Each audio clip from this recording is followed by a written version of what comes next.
serious and unfair consequences.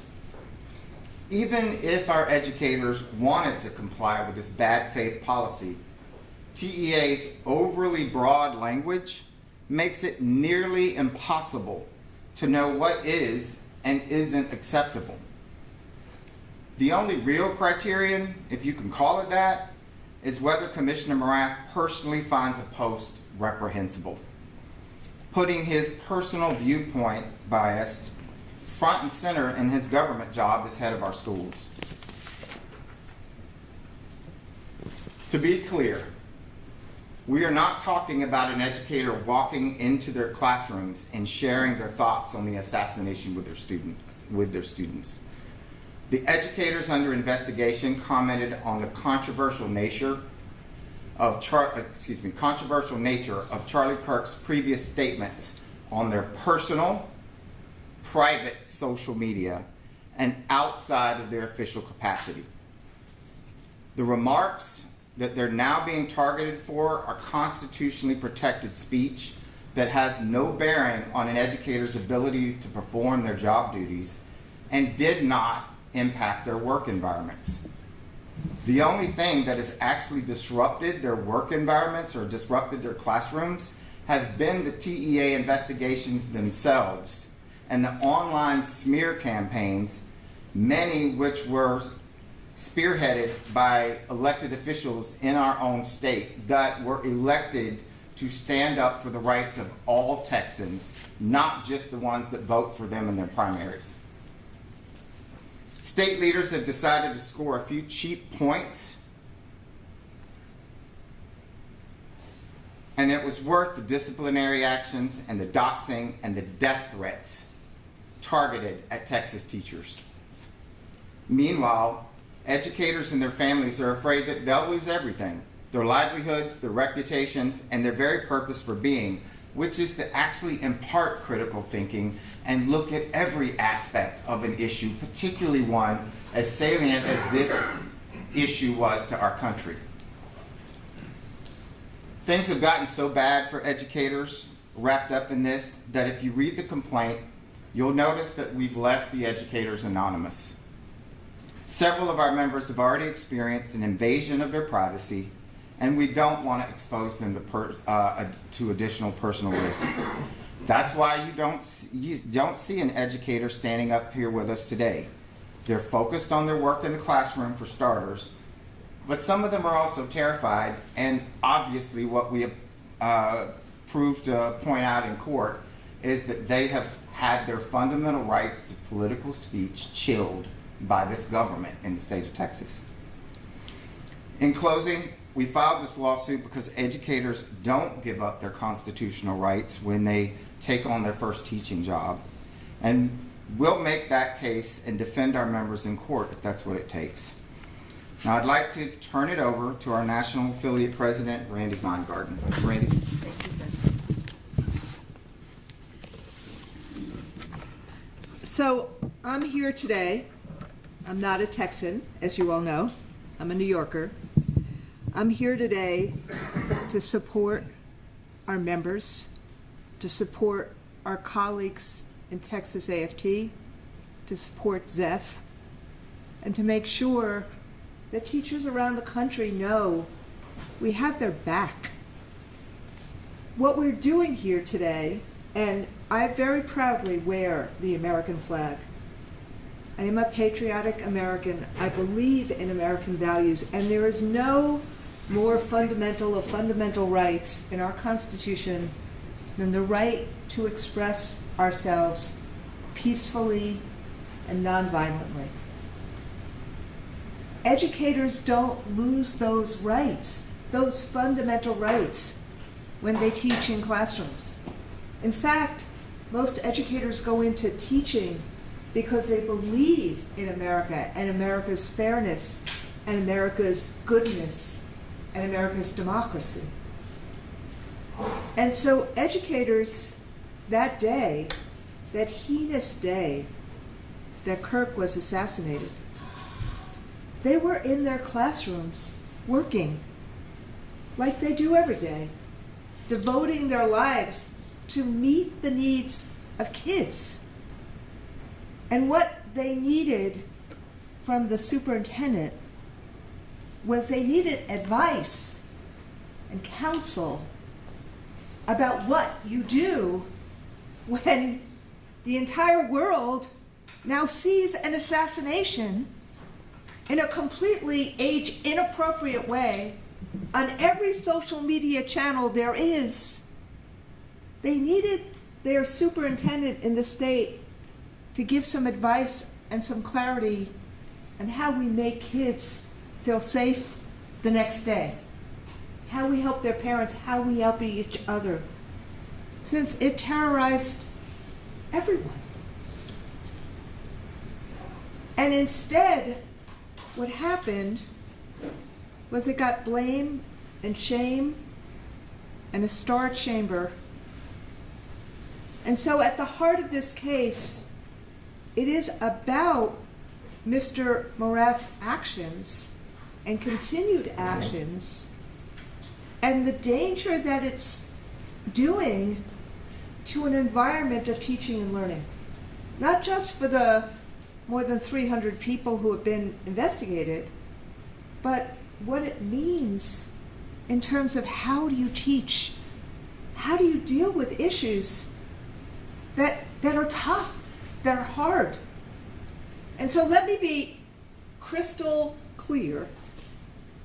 Speaking for the AFT, both the AFT and Texas AFT denounced political violence.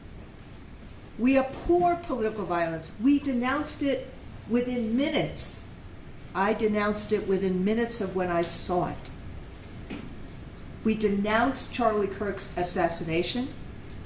We denounced violence after Uvalde. We denounced violence. We denounced violence after Rob Reiner's death, after Melissa Hortman's death. But today, and what happened in the next few days, wasn't about violence or denouncing violence. It was about muzzling the expression of constitutionally protected nonviolent speech. So the governor of Utah did what so many of us did, but he did it brilliantly. He tried to de-escalate. He tried to bring people together, as he was also doing what they had to do to find the killer. And tried to find a way, like former presidents of the United States that same day, how do we bring people together? How do we denounce this kind of violence? But Ms. Morath instead decided to exploit the tragedy of Mr. Kirk's senseless murder. His actions were, and as you heard from Zeph, who's been trying to meet with him and talk to him about this, his actions were a transparent effort to smear and shame educators, to divide our communities, and deny our kids the opportunities to learn and thrive. They were a state-sponsored attack on teachers because of what these educators were saying, not in classrooms, but privately in their own social media pages, as human beings trying to themselves deal with what they had just seen. And frankly, even if we think some of the speech that people made in the aftermath of Mr. Kirk's heinous assassination, even if we think it's noxious speech after Rob Reiner's murder, Melissa Hortman's murder, senseless gun violence that we see throughout this country, there is a difference between liking and disliking speech and defending one's right to speak. That is the essence of democracy, to defend one's right to speak. That is the essence of what America is about. And you don't lose your constitutional rights when you decide to become a teacher. The Constitution has to work for all Americans, not just some Americans. So the effect has been, not only in Texas, but other places, this chilling effect, this threat of job loss for, quote, reprehensible and inappropriate content on social media, end quote, is so vague that the vagueness is the point. Many of our members have simply stopped expressing their views altogether, both privately and publicly. And you already see it, as F said, that the plaintiffs in this case are anonymous because of fears of invasion of privacy, of doxing, of further retribution. And we don't want to expose them to even greater risk. These are people who have been teaching for years. Judge them by how they teach, not by their views, their private views of what happened in a terrible, traumatic assassination. There are concrete career consequences for our members.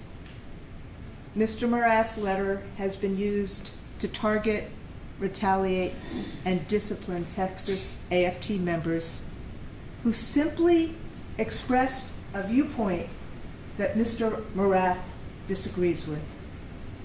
It's literally the classic definition of a First Amendment violation. This is not political. If the superintendent, if the commissioner in New York State had done the same thing, we would be suing there. We shouldn't be living in a country where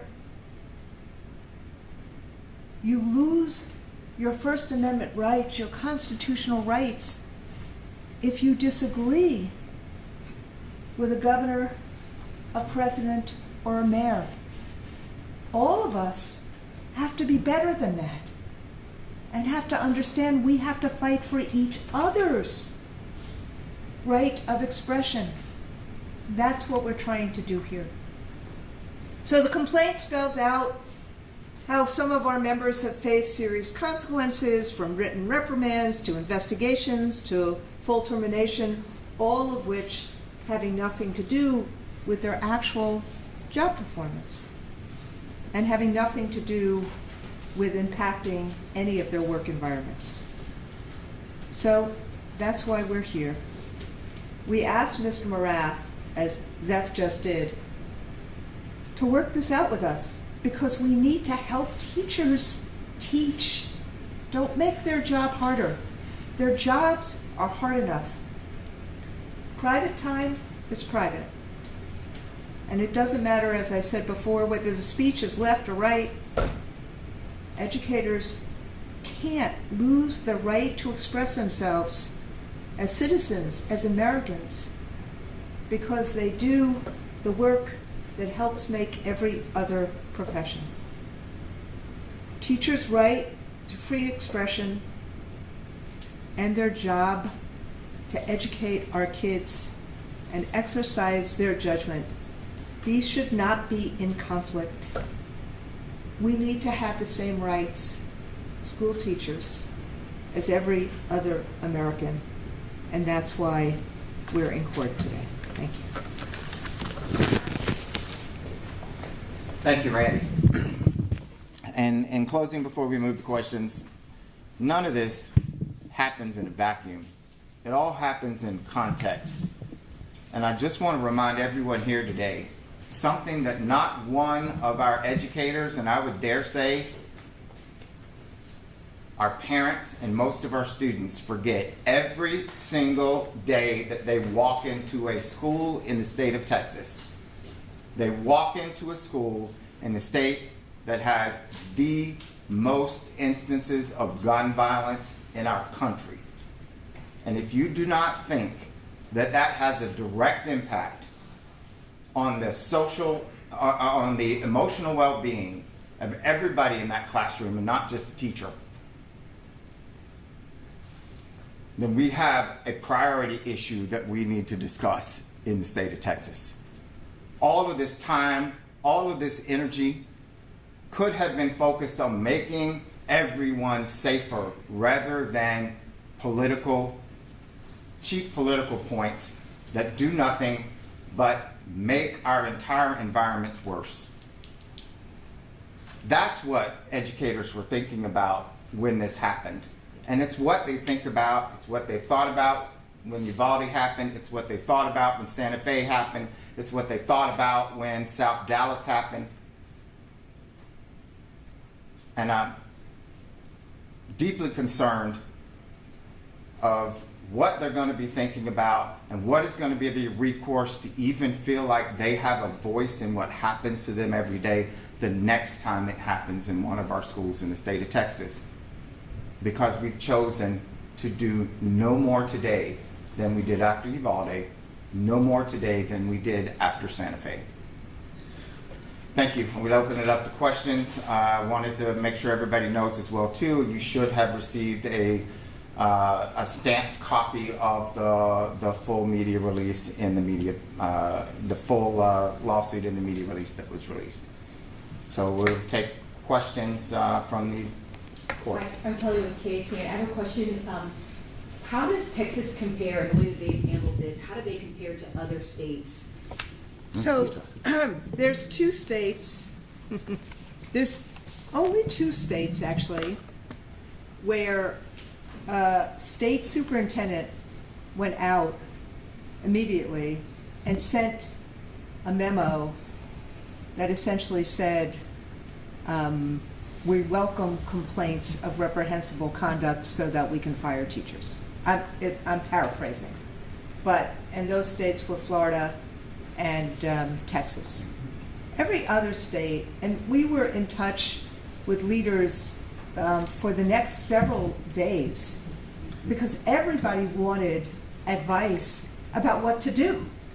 How to help, as Neff just said, how to help kids remember those few days. Everybody saw, Charlie Kirk was on a campus answering questions and he was assassinated.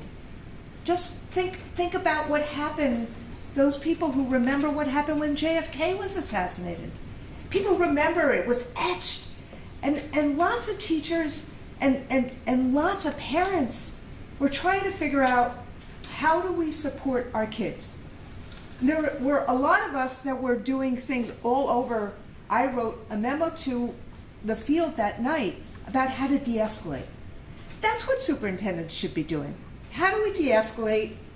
How do we find a way that we bring together American values, that the goodness of people outweigh the bad? How do we deal with people who are traumatized? That's what a lot of leaders were doing.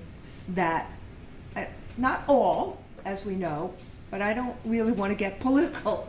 That's what a lot of leaders were doing, right, left. And so over the course of the next few days, we saw pockets of issues where somebody was trying to fire teachers. Even after the vice president had a podcast saying, that we'll fire people who said bad things about Charlie Kirk, most superintendents and most school districts basically were like, no, let's get back to business. Let's figure out how we make people feel safe, how we deal with these things. So that's why those two were really outliers. What specifically are you asking the court to do in this matter? Thank you for asking that question. We're asking for an injunction to basically stop this kind of retaliation and stop this. We're not asking for money damages. We're asking for an injunction to stop the conduct, and we're asking Mr. Morath to write a different kind of memo about what to do in situations like this. Are you asking for teachers who've been fired discipline to have those firings or disciplinary actions reversed? Yes, but we have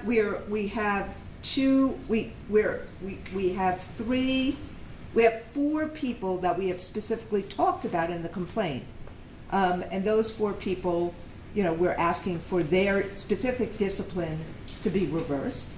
But we're also asking for for this memo to be withdrawn and for there to be, that you judge teachers' conduct based upon their work in classrooms. Part of the reason why this is so important is it's not just one set of investigations that our members are having to go through.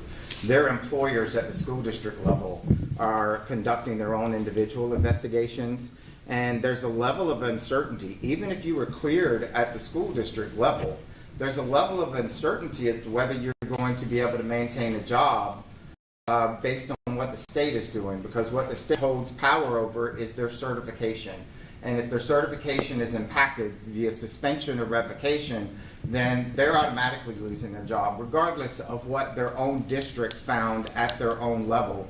And that is a huge part of this case, because free speech is also contingent upon the lack of disruption. And as I said earlier, the only disruption that we've seen in our schools have come at the hands of Mike Morath and the way that he's handled this, or come at the hands of people like Briscoe Kane, who have used their own political careers to have stepped on teachers to further enhance their own political careers.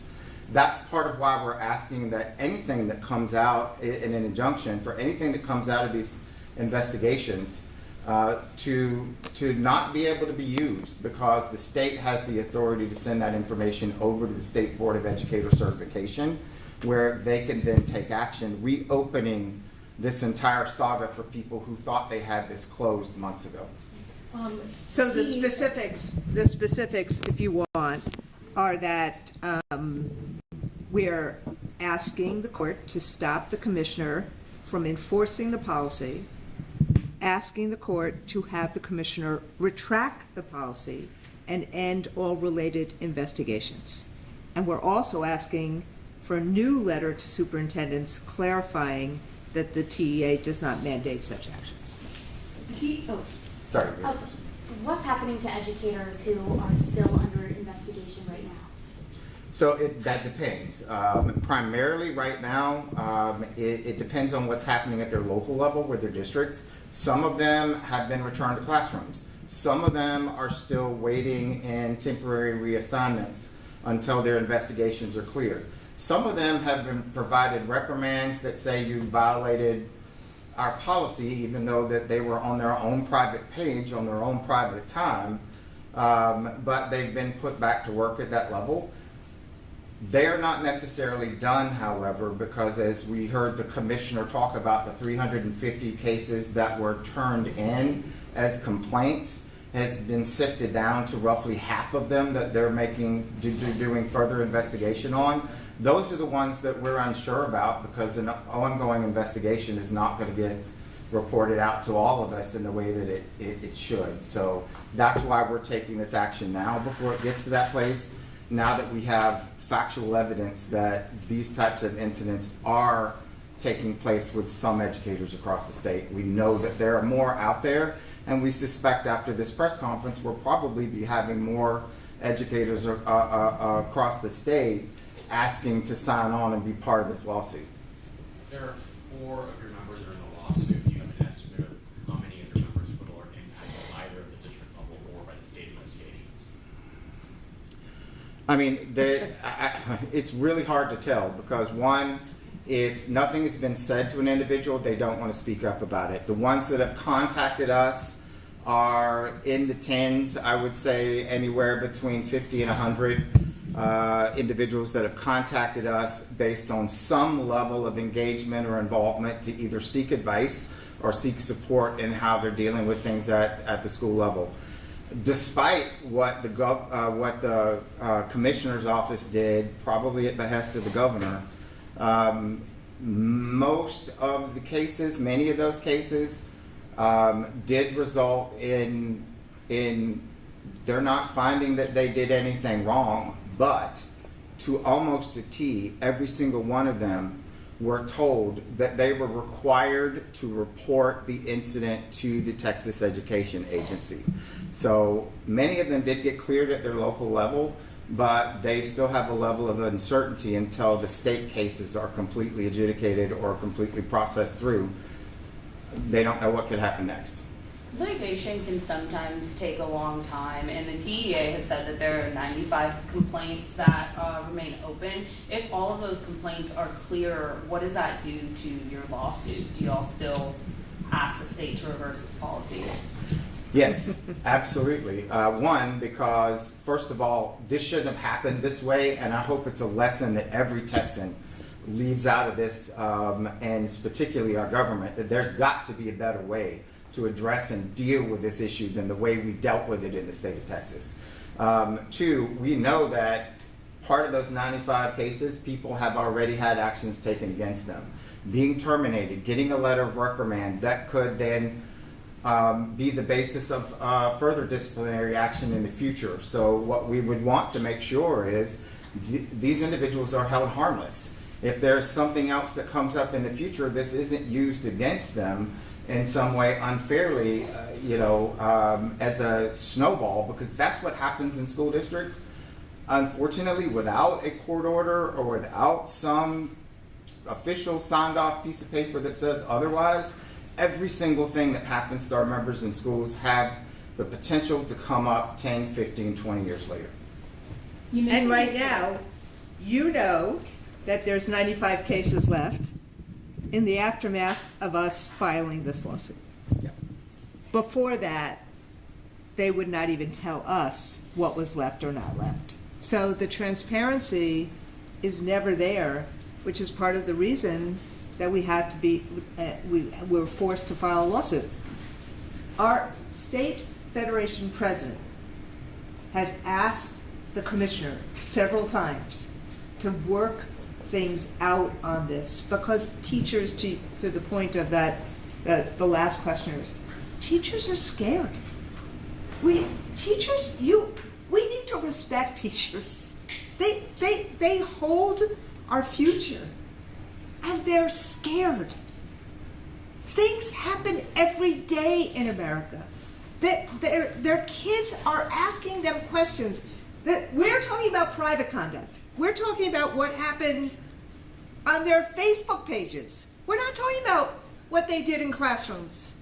But teachers right now, if something happens in America, they don't know what they can or can't say. You don't want to put anybody in that situation. You want teachers to have the confidence to use good judgment, to be able to actually help answer students' questions. And what's happening right now is this long arm of the state pulled out private social media, where somebody might have said, why are we not having the same kind of conversation about what happened at Uvalde? I mean, this is what we're talking about here. And so so they have this hanging over their head for what could be forever. That's why we're asking for the policy to be rescinded. And for everyone who's been involved in this, there's an issue in conduct in classrooms. That's one thing. This is private conduct. Can you put a finer point on private social media? Are you talking about pages that are only open to like friends or people they let in, or is it any social media that can go out? Well, it's, if someone, look, we have now suggested to people that they should change their settings in their Facebook pages if they intend it to be just private for their family or friends. Some of this conduct was that, and somebody saw it and used it anyway, took a picture, used it, and it was clearly completely private. But with all respect, most of our members never thought about changing the settings on their Facebook pages. Never thought about it. They intended it to be to their own social media, but they never thought about it. I mean, some teachers will, so their students don't, interact with them. I've got, teachers in my family that Right. disguise their names. Sure. I mean, we in the few days that followed, we did all sorts of professional development of how you make your, social media private. And just like your family and friends, with many of our members, they've got separate pages. They may have one that is specifically tied to anybody associated with school, and one that is completely private. And even in those cases, their speech was basically sought out. In most cases, after politicians brought it out to people in their sphere.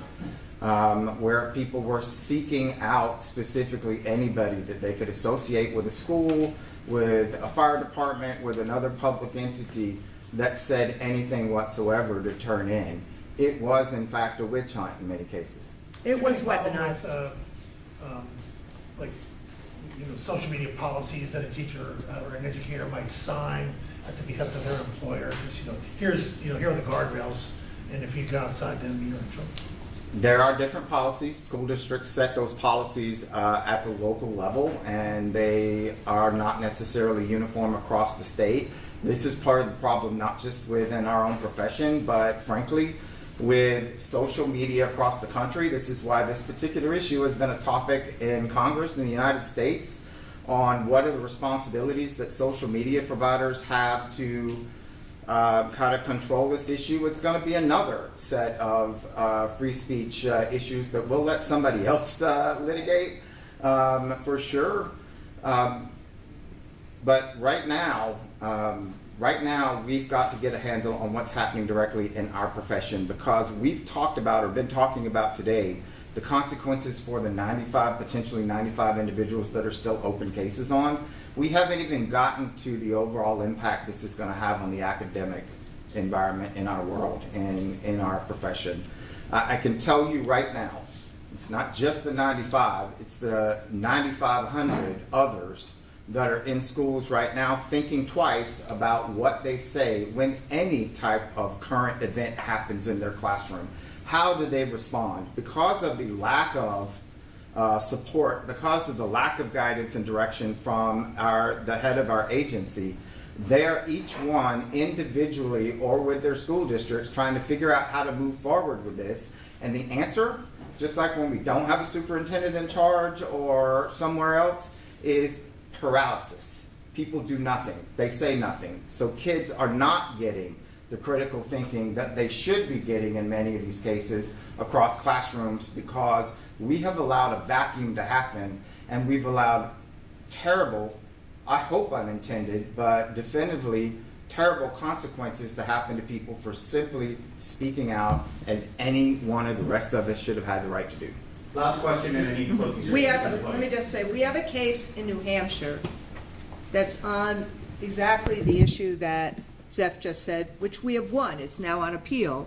That, where you had a New Hampshire school superintendent who created a snitch line for if they didn't like what social studies teachers were saying in classrooms.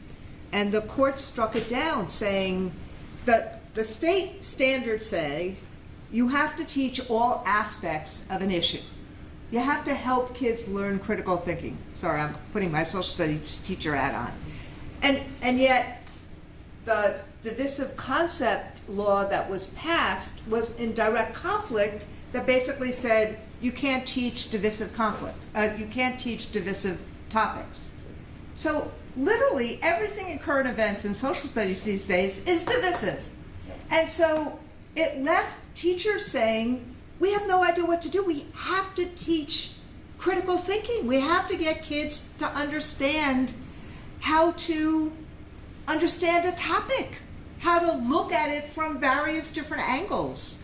And so that case we have going on in the federal courts in New Hampshire.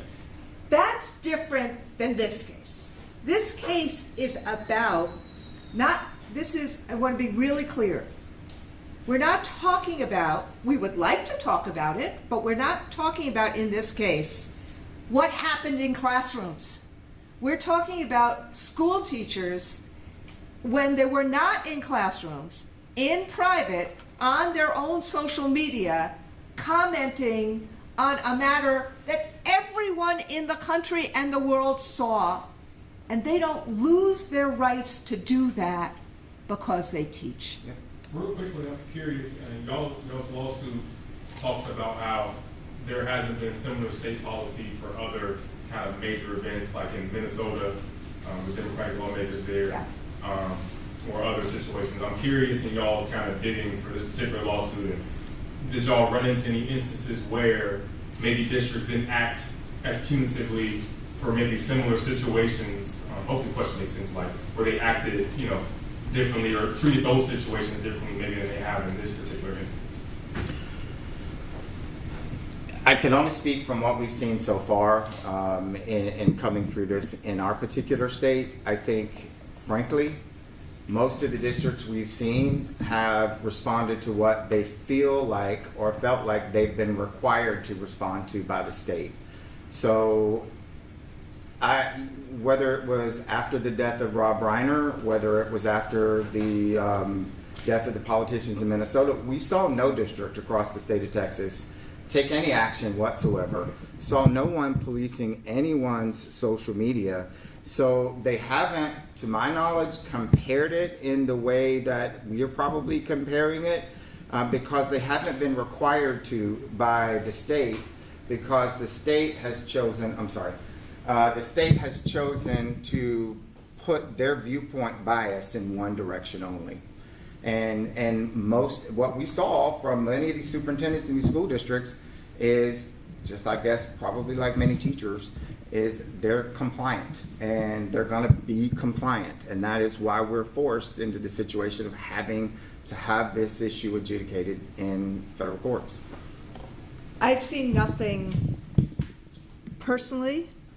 I'm not saying that look, there's 16,000 school districts, 100,000 schools in 50 states and 5 territories. So it's not like I've seen everything.